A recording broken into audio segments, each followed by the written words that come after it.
जोहार, जय शिवराय मित्रांनो. आज आपण आलेलो आहोत पुणे येथील किसान कृषी प्रदर्शन 2025. भारतातील सर्वात मोठे कृषी प्रदर्शन म्हणून ओळखले जाणारे प्रदर्शनामध्ये आपण सहभागी होणार आहोत. चला तर पुढे बघूया कशा प्रकारे काय काय आपल्याला बघायला मिळाले.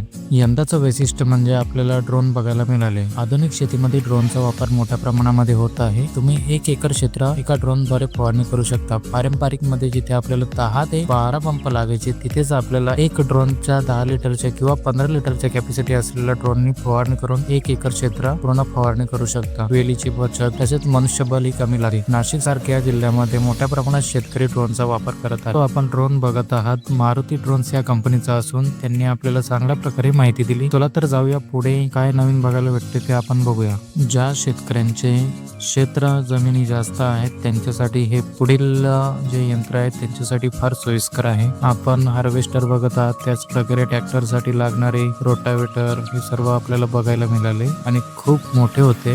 सहजासहजी आपण कुठे बघू शकत नाही असे आपल्याला बघण्यास मिळाले. किसान कृषी प्रदर्शनाचे एक आकर्षण म्हणजे इथे मोठ्या शेतकऱ्यांसाठी तसेच लहान शेतकऱ्यांसाठी खूप काही गोष्टी बघायला मिळाल्या. जसे की आपल्याला से पंप वेगवेगळ्या प्रकारचे डबल बॅटरी, सिंगल बॅटरी वाले बघायला मिळाले. त्याच प्रकारे HTP जे मोठमोठे बागायतदार आहेत, आंबा फवारणीसाठी जे यंत्राचा वापर होतो त्याला आपण HTP सांगतो, ते सुद्धा खूप वेगवेगळ्या प्रकारचे बघायला मिळाले. प्रदर्शनामध्ये रोपवाटिकांचे स्टॉल बघताना आपण बघू शकता rising and shine biotech company Pune याचा आपल्याला स्टॉल बघायला मिळाला. ही कंपनी टिश्यू कल्चर मध्ये तुती संवर्धन करून G9 म्हणजे केळींची रोपे तयार करते आणि पूर्ण भारतभर आणि देशांच्या बाहेर सुद्धा त्याची विक्री करत असते. श्री नवनाथ मल्हारी कसपटे ज्यांनी NMK सुपर गोल्डन सीताफळची जी व्हरायटी शोधून काढली त्यांचा सुद्धा आपल्याला स्टॉल बघायला मिळाला. त्यांनी आता रामफळापासून विविध प्रकारचे संकर करून नवीन व्हरायटी तयार केल्याचे दिसून आले. याच्यामध्ये मोठ्या आकाराची फळे सुद्धा आपल्याला बघायला मिळाली.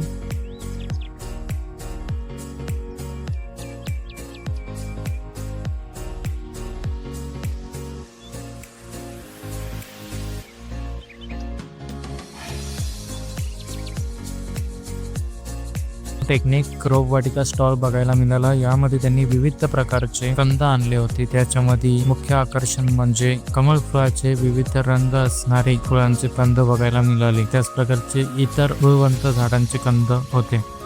साई कोकोपीट यांच्या स्टॉलला व्हिजिट केली असता हे कोकोपीट तयार करतात. त्याच्यामध्ये जर तुम्हाला भाजीपाल्याची बियाणे लागवड करायची असल्यास तर तुम्ही कोकोपीटमध्ये लागवड केल्यास पांढऱ्या मुळ्यांची वाढ चांगली होते आणि पाण्याचा निचरा सुद्धा चांगला होतो आणि लवकर रोपे तयार होतात. आता तुम्ही बघू शकता स्ट्रॉबेरी, मिरची, टॅमॅटो यांची वाढ तुम्हाला चांगली झालेली दिसून येते. त्यांनी ट्रे मध्ये कोकोपीट टाकलेलं आहे आणि त्याच्यामध्ये त्यांनी हे स्ट्रॉबेरी, टॅमॅटो आणि मिरचीची लागवड केलेली आहे.